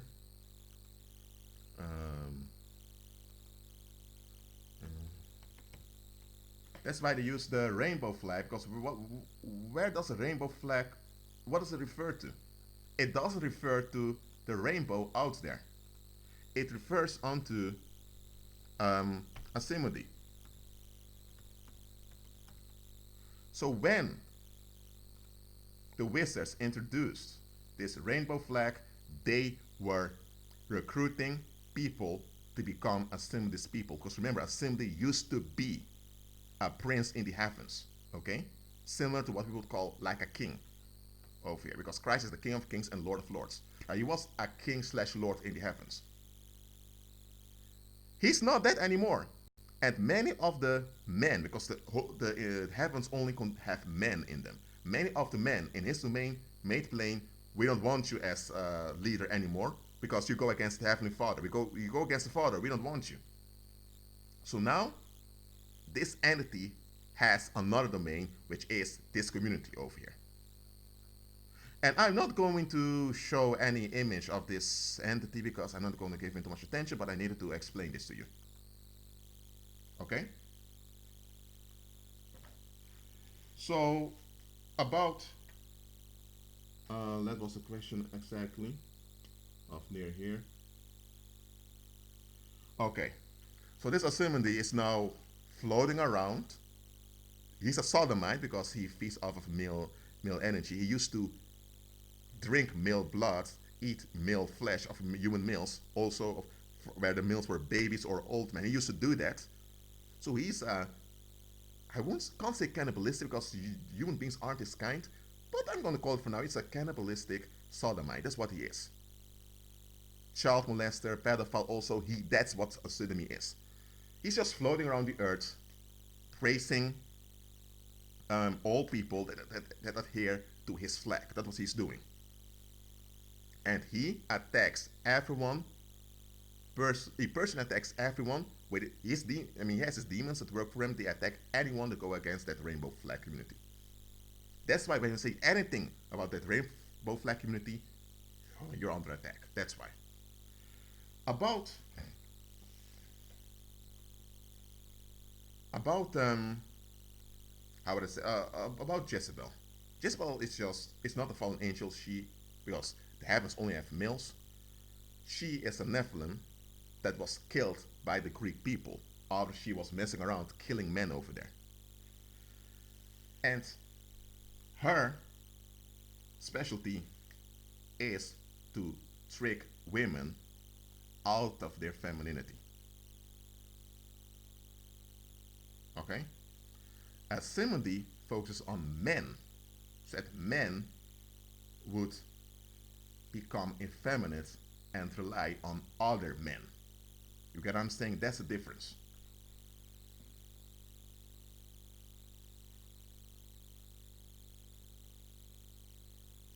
Okay, I hear people talk about makeup in here. Now, a woman doesn't need makeup to be attractive. If a woman is happy on the inside, it will reflect on the outside instantly. And if a woman receives healthy male attention, I'm not talking about sexual attention, but if she receives healthy male attention from the man, from the stable men in her male network, she'll look good all the time. But because in this world that's run by sodomites who hate females, women are conditioned to think that there's something wrong with being a female, especially amongst Caucasian women. So amongst Caucasian women, this whole industry was developed for makeup. Now, makeup existed in other cultures before that, don't get me wrong, but this whole industry of makeup, which relates to the fashion industry, which is also run by pedophilic sodomites, women think that when they have makeup, that they become beautiful. And often the opposite is true. And here's the thing, makeup itself was designed for men who wanted to appear feminine. Because to hide the male fierceness, you need to cover that transgender with male, female appearance. That's why makeup was designed. It was not designed for females. Yet females now think that they are ugly or even naked without makeup. I had women saying this, that they feel naked without makeup. That's how deep the psychological trauma goes.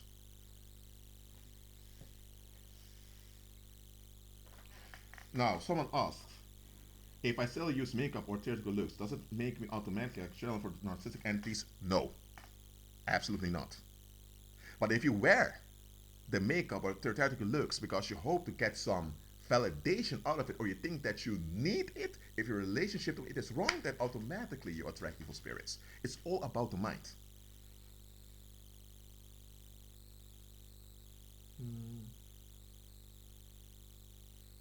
Okay, let's look better.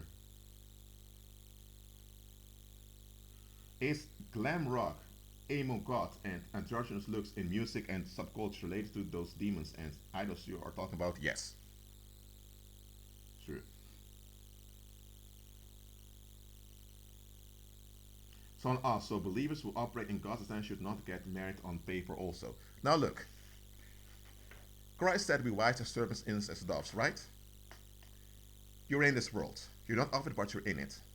So you're dealing with the administrations of this world, whether you want it or not.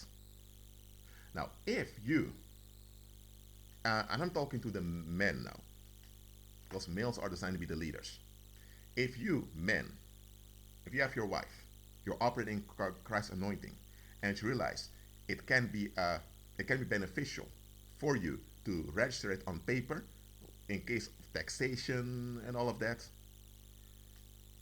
If that you and the Holy Spirit says, okay, do it, then you can register it on paper, but it will be nothing but an administrative thing as a tool. Okay? Even before Emperor Augustus in the Roman Empire enforced this wedlock registration, you had people noting down who was involved with who. Okay?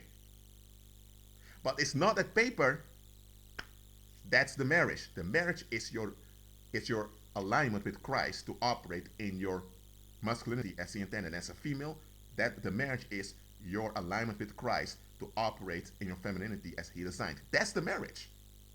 And the marriage partner is just the one with whom you enact this covenant. So marriage comes from Christ. It starts with Christ.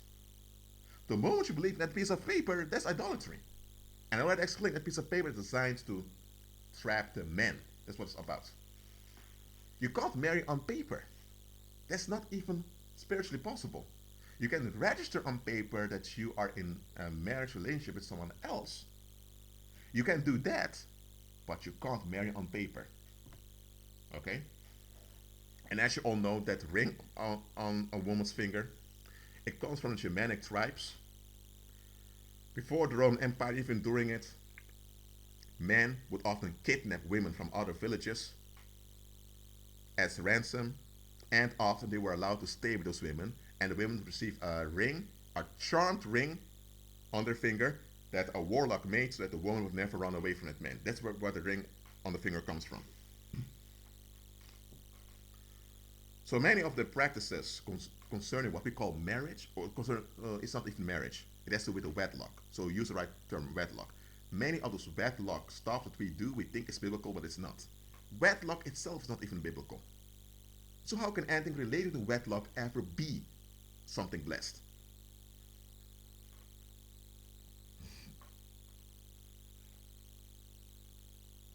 Okay.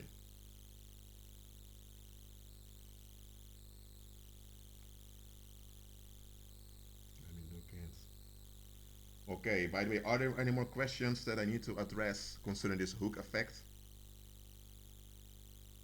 Just let me know.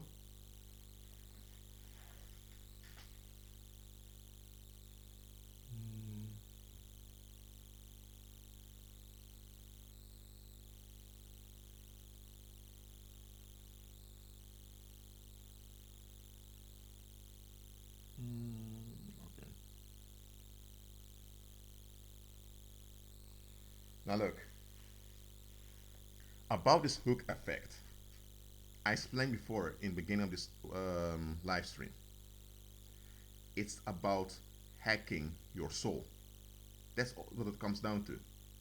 Because many of the ideas that people are defending today, like the wedlock, like romanticism, falling in love, marrying on paper, many of those things that people today defend and they stand behind, if they would take the time to just relax completely and look at the bigger picture, look at the content and examine it, they would see many defects and many troubles with them. But it's because people have been spoon fed these things from birth, and it's because the social support system they have are all enmeshed in these ideas. It's because of that they can't see that those ideas are against Christ. They can't see that those ideas are dysfunctional and that it's designed so that Satan and the demons can have a hold on you to keep you away from doing God's will.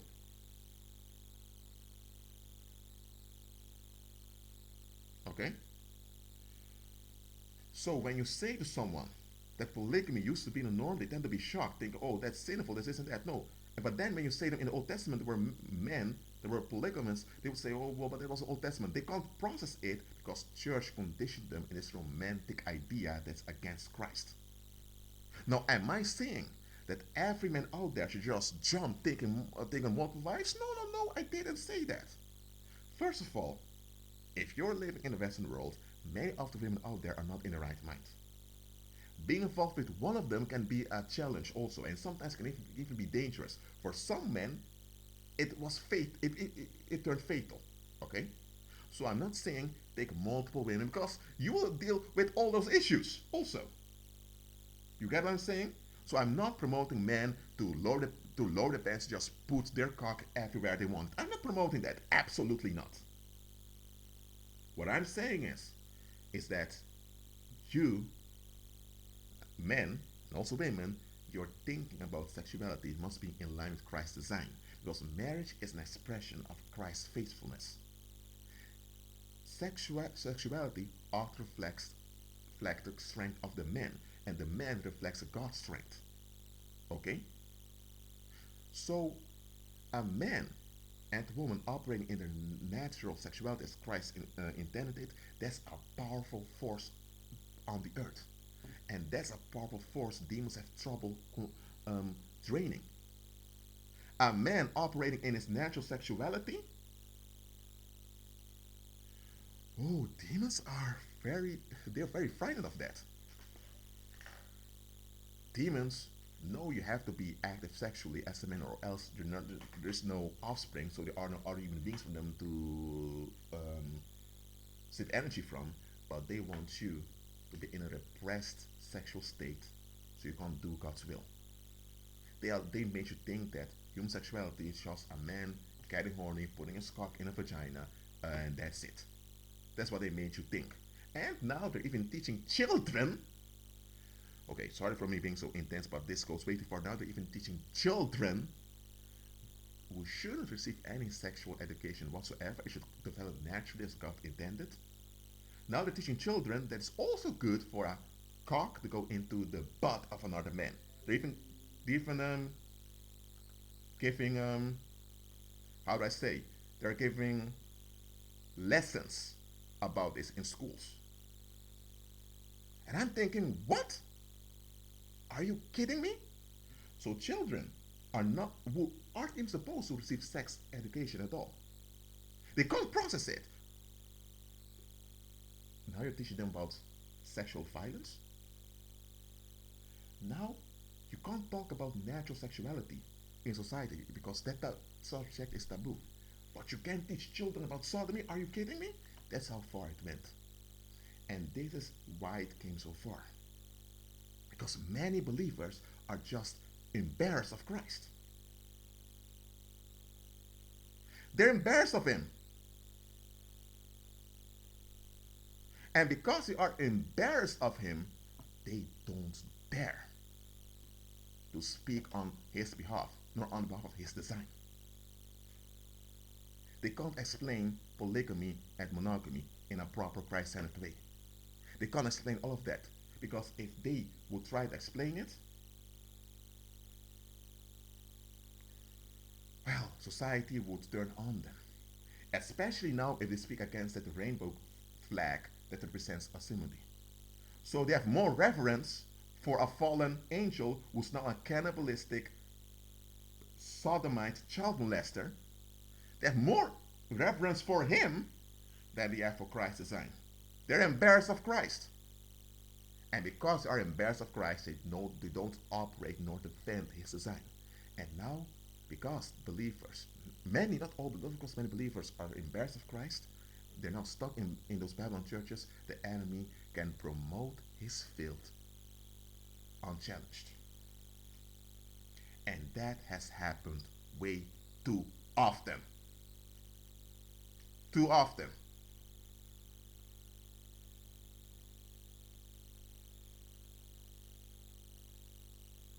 That's why I'm telling you, believers ought to be Christ-centered and bold in being Christ-centered. Okay?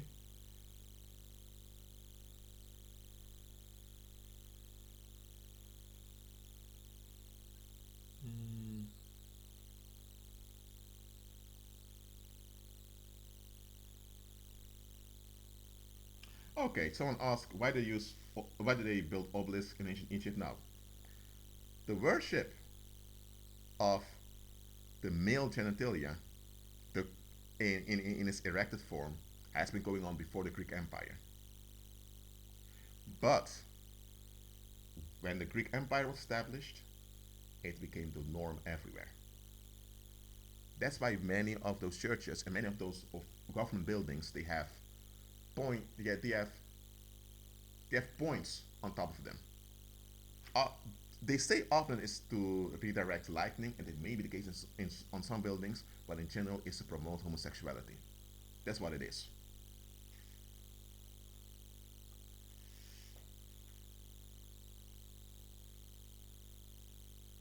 So,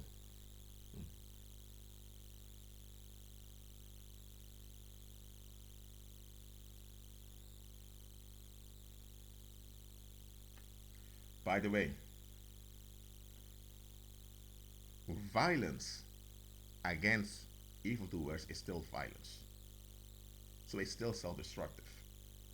If others are operating in self-destruction, and now you come with self-destruction to stop their self-destruction, you're still in self-destruction.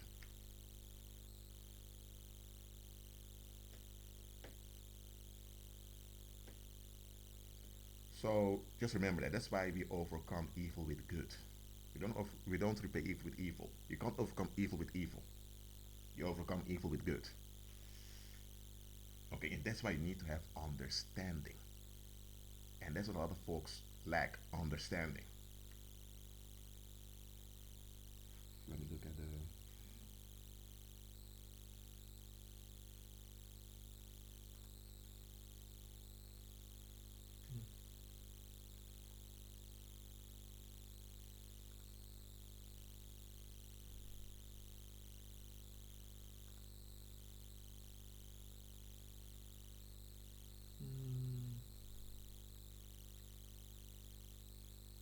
Well, I haven't received any new questions yet.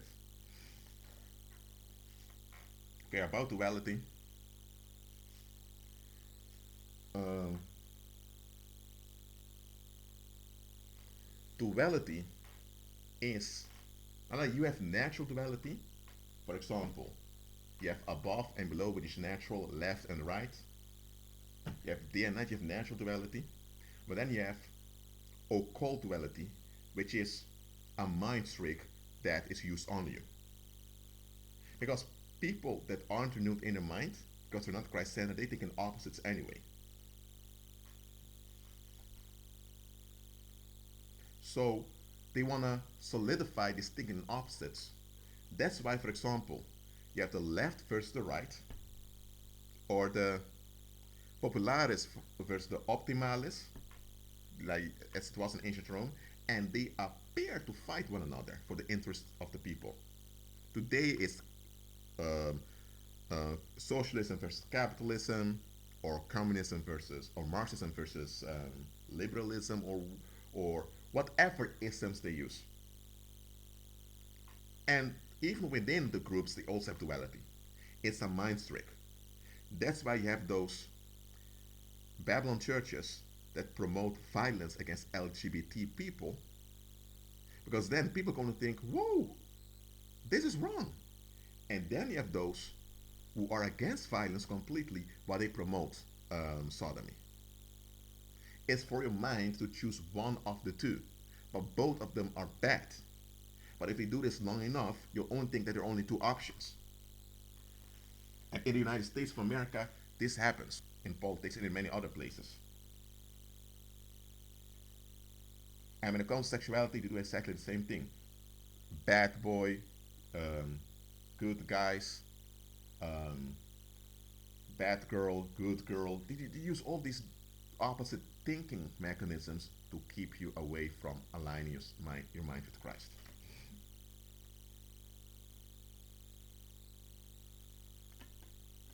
How do you resolve isolation? I feel so disconnected from life. Well, that has to do with how you think, how you relate to things. When you renew your mind in line with Christ and realize that He's Lord and He's Lord of heaven and earth, that isolated thing will disappear. And when you learn how to anticipate um, tribulation on the earth, you'll walk in confidence. So that feeling of isolation is the result of the wrong programming of the world. Because the enemy wants you to feel isolated so that you will be hooked up with his fake solutions. That's how cult works.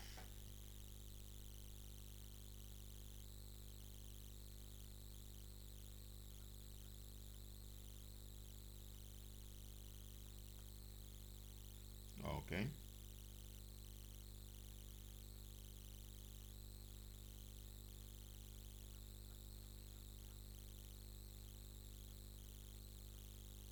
Okay, it's good.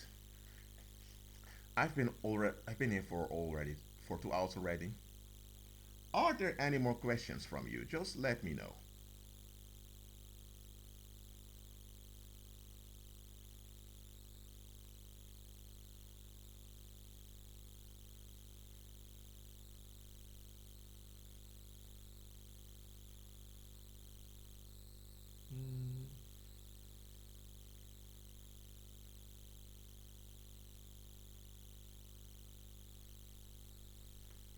Okay, I'll wait for 2 more minutes. Okay, someone asked, God ever gave you prophetic words for individuals specifically? Well, let me say it like this. When you walk by faith, the Holy Spirit will reveal you certain things about certain people. But often that's meant for you to be alert. And there are times God will give you a word on behalf of someone else. It happens. With me personally, the Holy Spirit often um, delivered something onto someone through one of my videos or when I was teaching. Often I wasn't even aware it was Holy Spirit that provoked me to talk about a certain subject just to assist someone else. Just like with this live stream. It just came up for me to make a live stream, so I began doing it. And that's this how it went. Okay? But beware of this. Because demons counterfeit this. Demons will also have knowledge of a lot of knowledge about people. They will also reveal stuff about other people to you. But it's for you to act on that knowledge. And when you act on that knowledge, the other individual is going to think, how did you know that? How? And then the other individual becomes frightened, and now they begin to see you in an idolized way. And by them seeing you in an idolized way, you're now trapped by their expectation. So when demons reveal something about someone to you, it's for you to open on that knowledge.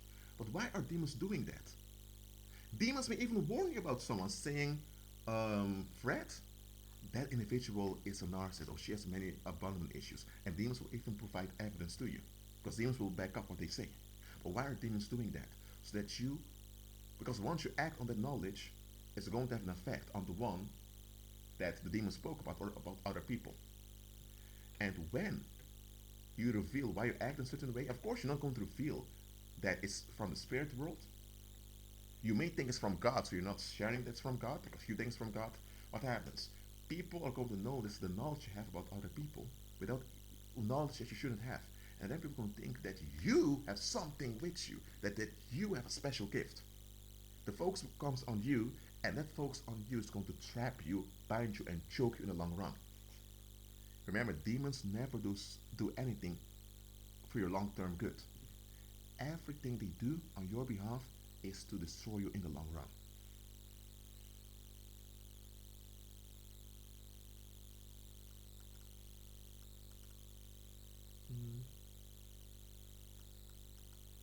Why do I have nightmares when I try to get close to Christ? There you say, I try to get close. You're relying on your own efforts. Realize Christ came to you.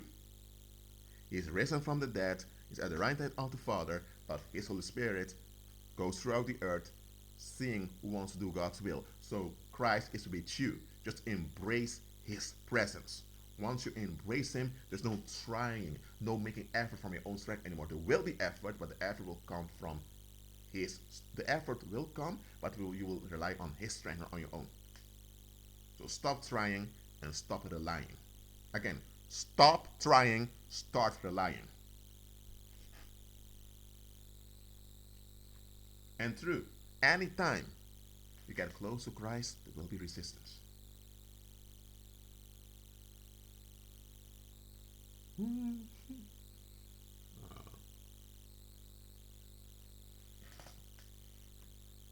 Okay, I think that's it for now. I don't want to make this live stream too long for those that are looking back. Thank you all for watching this live stream. And, well, keep agreeing with Christ and be at peace.